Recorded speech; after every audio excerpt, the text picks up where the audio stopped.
Good morning, ladies and gentlemen. I want to talk about demand and perspectives on mechanized tunneling technology.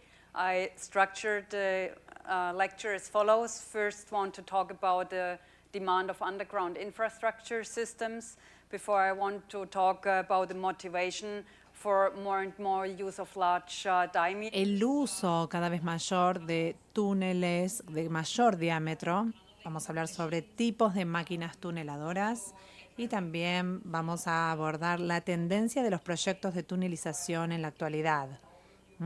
También les voy a dar una perspectiva de estudios de caso internacionales de las distintas máquinas, terrenos blandos, rocadura y las conclusiones. Bueno, debido a la creciente población y a la urbanización, sigue habiendo una gran demanda de sistemas subterráneos. Vamos a concentrarnos no solamente en tunelización, sino también en lo que tiene que ver con tunelización en carreteras o tunelización para proyectos de subtes y ferrocarriles. También hay una gran motivación de túneles de gran diámetro. La tendencia que estamos viendo es perfiles de gran diámetro, principalmente para túneles de carreteras, para que integren más de 2 carriles en el tráfico, en sus perfiles, o también que puedan contar con múltiples usos para integrar estos túneles, no solamente las carreteras, sino también las líneas de subte. O un proyecto que se realizó en Kuala Lumpur, por ejemplo, con una integración de túnel de carreteras, de subterráneos, y también vemos túneles que integran justamente los distintos terrenos. Luego tenemos desafíos en tunelización mecanizada, que depende muchísimo de dónde se realice el proyecto. Si hablamos sobre tunelización urbana, bueno, hay proyectos en donde tenemos que atravesar estructuras muy sensibles y ahí las operaciones y procesos de control de asentamientos son fundamentales. También hay una gran exigencia y desafío en condiciones geológicas muy variables, cuando atravesamos cadenas montañosas, donde tenemos muchos obstáculos o tenemos que pasar por debajo de los ríos o de los mares. Así que hay una demanda no solamente de un gran avance del túnel, sino también de un buen manejo de las presiones hidrostáticas. Y esto se combina cada vez más con un perfil de túnel cada vez más extenso. Y tenemos distintas tuneladoras, ya lo sabemos, dependiendo de cada proyecto en particular. Bueno, no vamos a verlos en detalle, pero sabemos que contamos con las máquinas EPB, de presión de balance de tierra, la mixta, de escudo mixto, y después tenemos, como sabemos, si operamos en condiciones de rocas duras, podemos tener las TBM con zapatas, con grippers, con único escudo o doble escudo, o también para poder lidiar con geologías muy variables tenemos las máquinas multimodales. Estas multimodales, como sabemos, pueden cambiar su modo de operación en el túnel relativamente rápido. Por lo tanto, las máquinas multimodales se han diseñado principalmente en condiciones donde enfrentamos tramos muy largos en terrenos blandos, o también si tenemos que pasar por debajo de las aguas o rocas duras, o si tenemos que tener condiciones o pasar por condiciones permeables, incorporando algunas características específicas. La tendencia de los proyectos de tunelización en la actualidad, bueno, tengo aquí algunos ejemplos, referencias. Hoy en día sabemos que hay muchos proyectos en todo el mundo que se llaman megaproyectos, que se tienen que realizar en un plazo bastante ajustado, como bien sabemos. Por ejemplo, en Gran Bretaña tenemos el proyecto de Crossrail, que incorpora más de 118 kilómetros de túnel, y de estos 118 kilómetros, 42 kilómetros se han construido por debajo de la superficie, con las TBM, con 8 en particular, También en Kuala Lumpur han construido 3 líneas de subte. Las primeras tiene un tramo subterráneo de 8 kilómetros aproximadamente y utilizaron también en todo el proyecto 8 TBM. El metro de Doha es un proyecto que pronto va a terminar en los próximos meses, básicamente. Y acá fueron 100 kilómetros de nuevas líneas de metro, utilizando 21 máquinas en total en Doha. En la actualidad todavía hay 2 máquinas que quedan. Bueno, una ya se va a terminar con su trabajo en el último mes, en este mes, y luego la otra va a completar su operación en los próximos meses. Por lo tanto, la tendencia de proyectos de tunelización en la actualidad tiene que ver con factores de seguridad y de una implementación exitosa del proyecto a tiempo. Estos megaproyectos con estos plazos tan ajustados, bueno, tienen que garantizar que puedan cumplir estos tiempos, sobre todo porque hay un interés político en general involucrado, también hay un respaldo del entorno. También es importante trabajar en una cercana asociación con todos los actores que están involucrados en el proyecto, es decir, los clientes, los diseñadores, pero también los contratistas, por supuesto, y por último, los fabricantes de las máquinas. Todo esto se puede hacer con una adaptación óptima a las condiciones del proyecto, ya sea para la realización de estos megaproyectos. Sabemos que tenemos que tener una performance operativa, es decir, tenemos que contar con contratistas calificados que sepan lo que hacen para que puedan realizar estas operaciones subterráneas que son muy complejas. Y también el respaldo de las soluciones de gestión, de todo lo que tenga que ver con package, para poder, en nuestro caso, por ejemplo, no solamente proveemos máquinas, sino también servicios de capacitación, módulos adicionales que puedan ayudar al éxito de todo el proyecto. Bueno, en los proyectos sabemos que hay un gran involucramiento de las TBMs en todos los sistemas de infraestructura subterránea.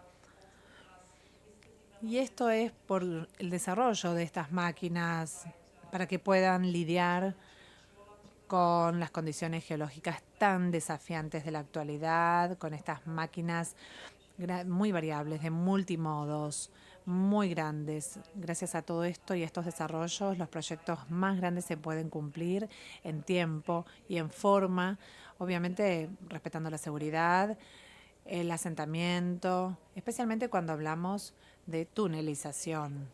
La seguridad de la operación misma es sin duda un factor muy relevante por el uso cada vez mayor de las TBMs. El objetivo es tener el menor impacto posible en el medio ambiente y también poder planificar el proyecto y el cronograma que siempre tiene que cumplir justamente con los plazos. Bueno, hay un proyecto que me gustaría destacar, es el proyecto de Kuala Lumpur para la primera línea de subte que se construyó. Bueno, 9,8 kilómetros exactamente en este tramo, con una geología bastante compleja en la ciudad, en el centro, particularmente de Kuala Lumpur.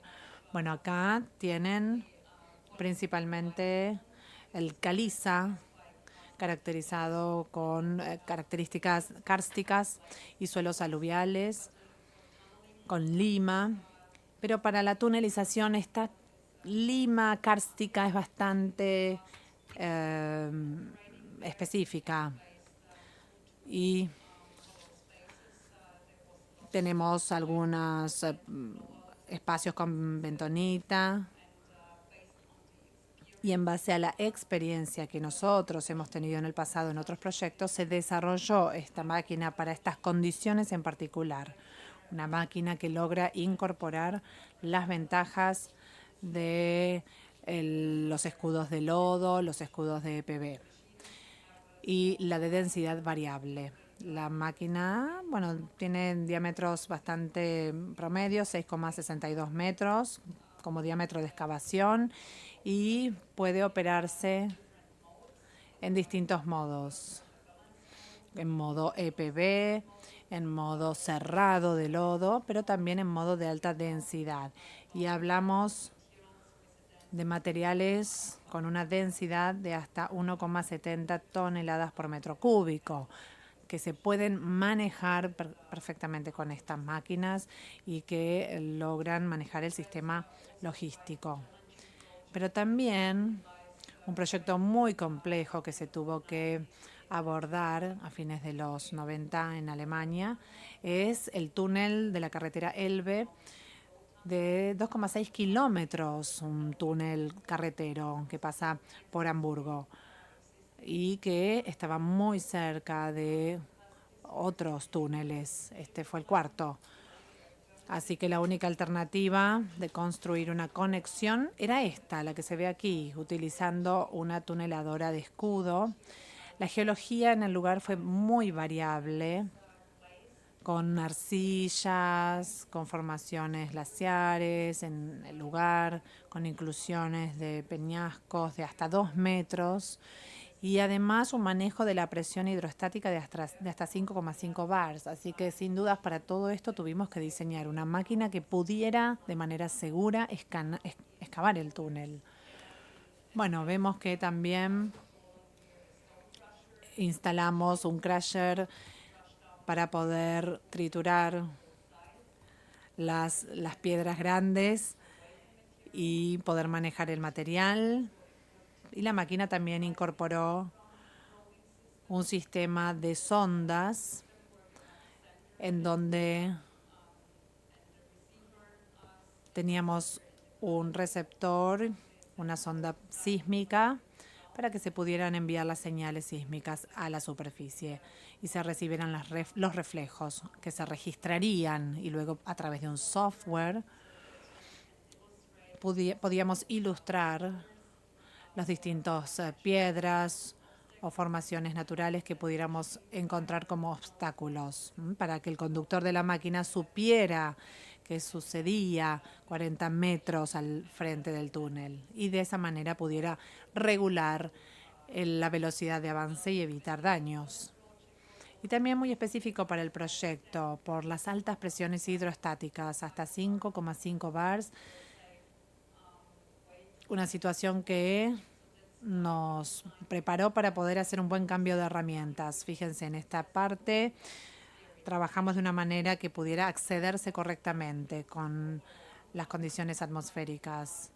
Al igual que en China, por ejemplo, donde trabajamos con 2 máquinas para túneles extensos. Bueno, las 2 máquinas pasaron aquí por esta parte para conectar los puntos de las ciudades. Entonces fíjense ahí por qué hay un túnel y no un puente. Fíjense, del otro lado hay un puente. Bueno, de este lado tenemos el puerto de Shanghái, así que para no interferir con el tráfico marítimo se decidió utilizar una tuneladora de escudo. Bueno, este proyecto del que les voy a hablar fue un proyecto completado el año pasado. Es uno de los más difíciles para los que tuvimos que trabajar y realizados hasta el momento, porque cruza por debajo del estrecho del Bósforo en Istambul, en Turquía. La geología es muy compleja en esta zona. Tenemos arenas, tenemos mudstone, formaciones de rocas duras y condiciones mixtas de roca y suelos. Así que en este punto, por ejemplo, el más profundo del cruce, tenemos terreno blando, en donde teníamos que manejar presiones de hasta 13 bars. Por eso la máquina se diseñó para poder manejarlo sin problemas. Es un túnel carretera para vehículos con 2 carriles de tráfico en 2 decks distintos, y el túnel tiene elementos de hormigón armado y tiene un diámetro interno de 12 metros. La máquina, una máquina mixta, especialmente diseñada para cumplir con las demandas de la superficie y también obviamente de la superficie subterránea. Vemos que la rueda de corte tiene 6 brazos principales y otros laterales, los 6 principales diseñados con un sistema para que sea accesible al aire libre para poder cambiar todas las piezas que se encuentran ahí, en la parte principal, en esos brazos principales. Y las características del cabezal, bueno, debido a las condiciones de escudo mixto y a las condiciones del suelo blando, bueno, tenemos los discos cortantes, un spoke auxiliar convencional para poder manejar las condiciones del lugar. Acá tenemos también niveles para detectar cualquier daño a la estructura de la cabeza de corte, del cabezal de corte. Y esta parte también estuvo equipada con un sistema especial para detectar la rotación de los discos cortantes y también la temperatura de los discos. Esta es una ilustración, como se ve en uno de los brazos principales. Y el agua que vemos no viene del frente, sino se utilizó para limpiar la carcasa del disco cortante. Así que esto se hace, como pueden ver, en aire fresco, al aire libre, y se instala en esta esclusa. La primera vez que se utilizó en Hamburgo, bueno, este es el cabezal original. Ahora ya está en un museo en Hamburgo. Nos quedó ahí para exhibición.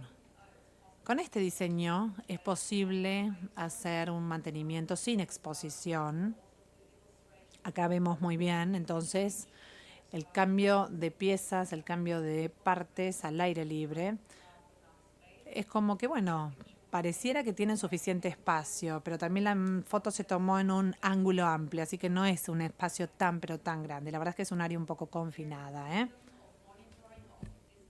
Aquí el sistema de monitoreo de cortes de disco en el sistema de monitoreo de rotación de estos discos que miden si el corte de disco mide y está rota y está a temperatura correcta. También mide la carga de estos discos.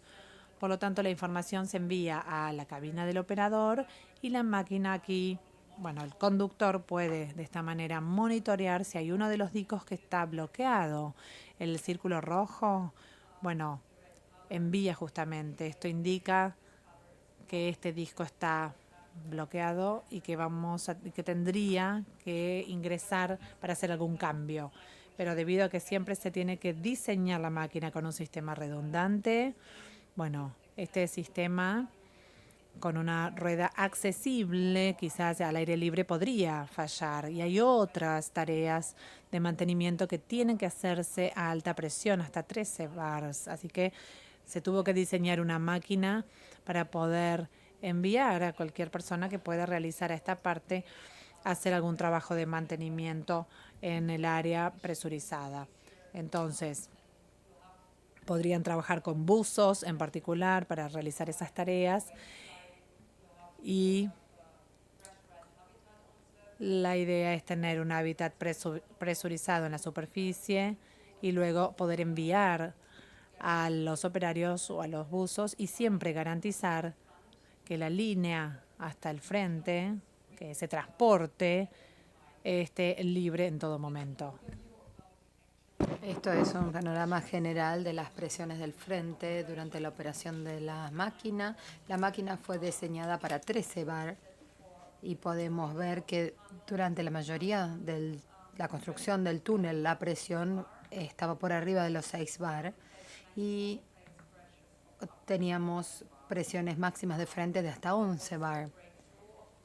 Este fue cuando pasó la máquina finalmente en agosto del año pasado. Otro proyecto bastante importante y complicado es el que está en operación en Hong Kong para dos túneles submarinos paralelos que van a conectar Tuen Mun, que es la isla principal, con la zona del aeropuerto, con Chip Bangkok. Van a tener 4,2 kilómetros, dos túneles gemelos, y se utiliza la máquina. Hasta ahora la que estuvimos utilizando es la más grande, que terminó la sección de túnel y tiene un escudo de 17,6 metros. Esto era bastante importante también porque teníamos condiciones mixtas, teníamos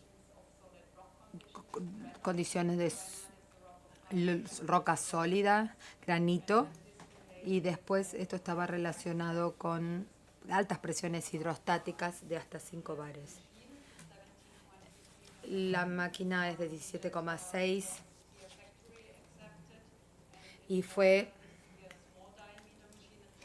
y esta parece como una máquina de microtunelación, pero en realidad es una de 6 metros que se utiliza con este diámetro para hacer túneles de subtes. También fue equipada con otras características para poder hacer intervenciones hiperbáricas y para poder tener presiones de hasta 5 bares. Acá vemos algunas ilustraciones del montaje. El pozo estaba cerca de la parte superior, por lo tanto era fácil transportar al lugar la máquina y ensamblarla en el pozo. Y también podemos ver acá en el túnel y en la estructura de backup. Otro proyecto es uno que se realizó en San Petersburgo, en Rusia. San Petersburgo es un área de pantanos caracterizada con algunas formaciones donde tenemos formaciones de arcilla, que no es bueno para cimientos, y también hay diferentes líneas de subtes y 3 estaciones subterráneas a las que no se accede desde la superficie. Por lo tanto, se necesitaban 3 tirajes o 3 pozos para el uso de escaleras mecánicas o para bajar a la zona de la estación. En el pasado, estos pozos para escaleras mecánicas se construían utilizando métodos convencionales, con la tecnología de congelamiento, con excavadoras, pero cuando tenían que descongelar el suelo, tenían asentamientos hasta medio metro localmente. Entonces empezaron a buscar un concepto más seguro para poder tratar el tema del control del asentamiento, pero también para reducir el tiempo que llevaba excavar estos pozos. Y entonces así diseñamos este escudo EPB. Los túneles han sido bastante cortos, 100 a 104 metros. Es una longitud bastante corta para poder aplicar una tuneladora, pero aquí la demanda era pasar por estos pozos con una pendiente de 30 grados, que es bastante pendiente. Y como podemos ver ahí, que está en posición la máquina y está operando con esa pendiente.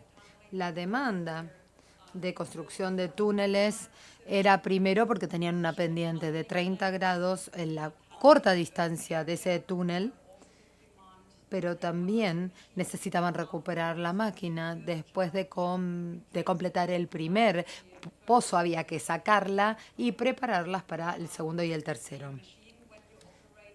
Cuando la máquina opera en una pendiente de 30 grados, la parte más pesada de la máquina está adelante y entonces la máquina va a tratar de hundirse en general. Entonces hay que mantenerla en posición y por eso utilizamos cuerdas de tensión a la derecha y a la izquierda para tensionar la máquina desde el escudo hacia la construcción del pozo para mantener la alineación de la máquina. Otra demanda también era que había que recuperar el escudo después del primer y segundo pozo, por lo tanto diseñamos la máquina con una cobertura interior y exterior del escudo y después de la primera pasada el exterior fue dejado en el pozo como parte de la construcción del pozo y todo el cuerpo interior se pudo retirar.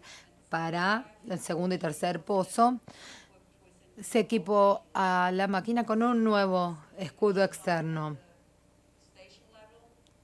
Y cuando se terminó a nivel de la estación, se desarmó la máquina y fue retirada. Acá tenemos también diámetros muy grandes de túneles. Este es un proyecto que se realizó en Italia, entre Bolonia y Florencia. Un túnel carretero de 3 carriles con 2 túneles paralelos de 2,5 kilómetros. Aquí la demanda era las condiciones geológicas prevalecientes en la zona, que tenía arcilla y también en todo el perfil había metano. Entonces había que tener bastante cuidado para la operación de la máquina. También había lutita.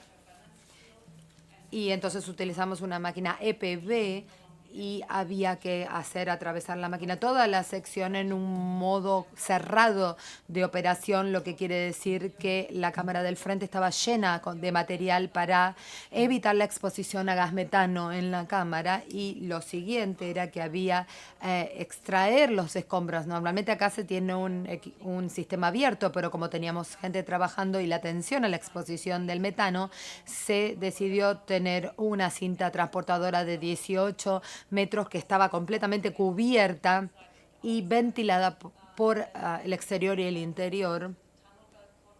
Y también teníamos como dije, el sistema de ventilación fuerte para esta cinta transportadora de los escombros, para que no afectara a la gente que estaba trabajando en la sección de la construcción del túnel. Uno de los últimos proyectos que puedo presentar es el túnel ferroviario más largo, que fue construido en Suiza para conectar el lado italiano con el suizo en el masivo, en Gotthard, en la zona de Gotthard.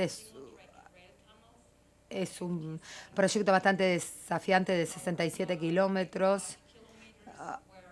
85 kilómetros fueron excavados utilizando 4 tuneladoras con zapatas del tipo Gripper.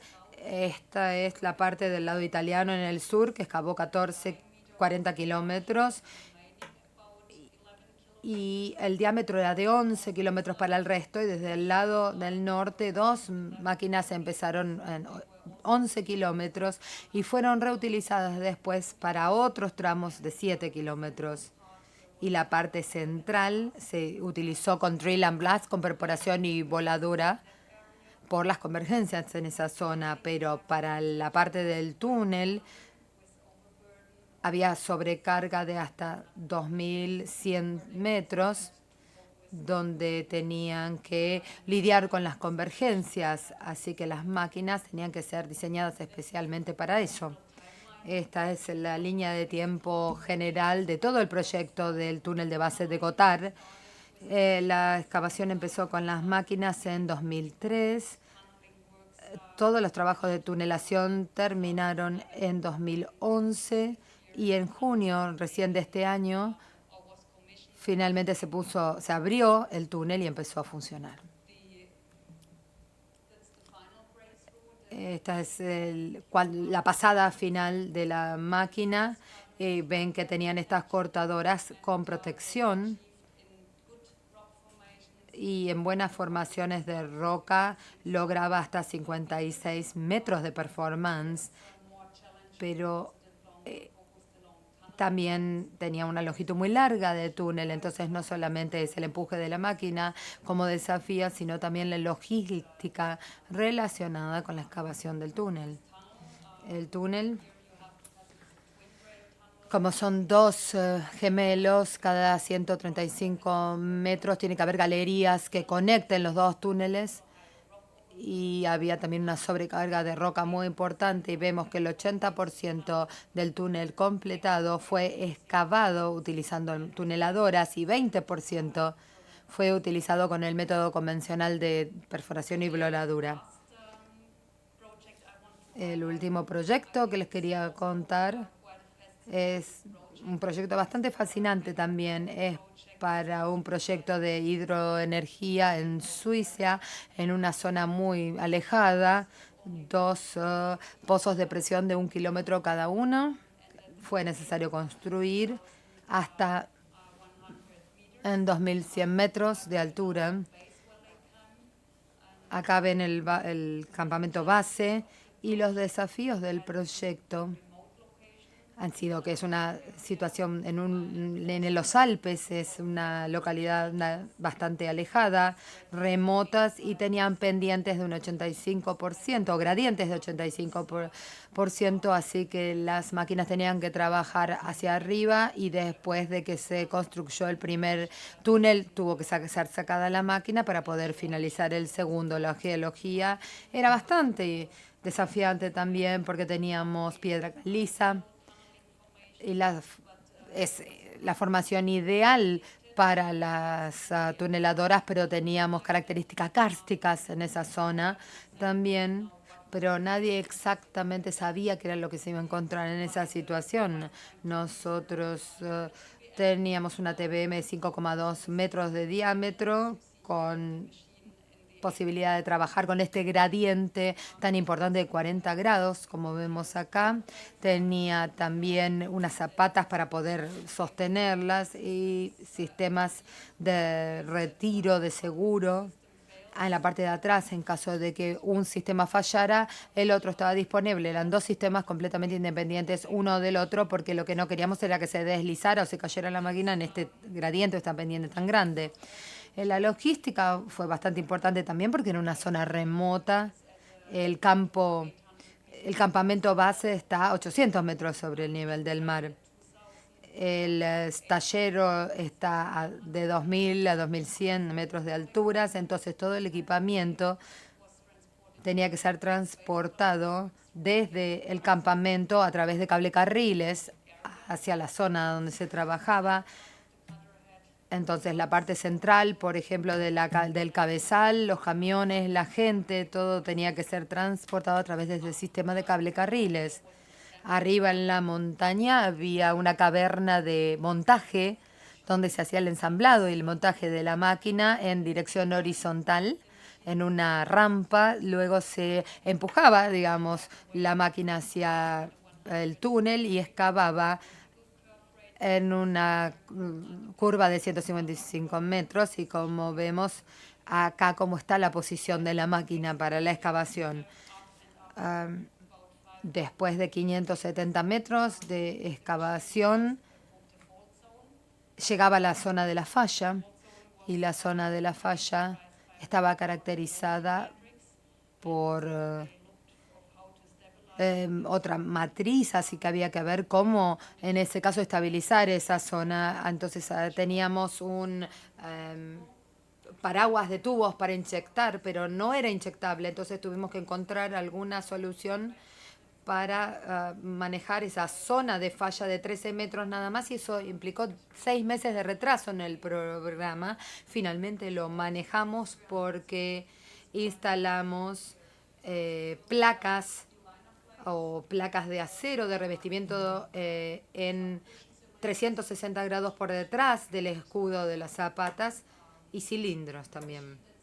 La máquina entonces así pudo pasar con éxito, pero la demanda era que había que traerla para atrás por el túnel que ya estaba excavado. Entonces, en vez de traer la máquina de 10 metros, se desarmaba cuando la trajimos, y después nuevamente fue reacondicionada para excavar el segundo túnel. Acá vemos el paso de la máquina y podemos ver esta imagen donde la gente se sienta en el cabezal de corte, lo que nos muestra cuántos gradientes o pendientes tan importantes se manejó en estos túneles. El túnel ya está operativo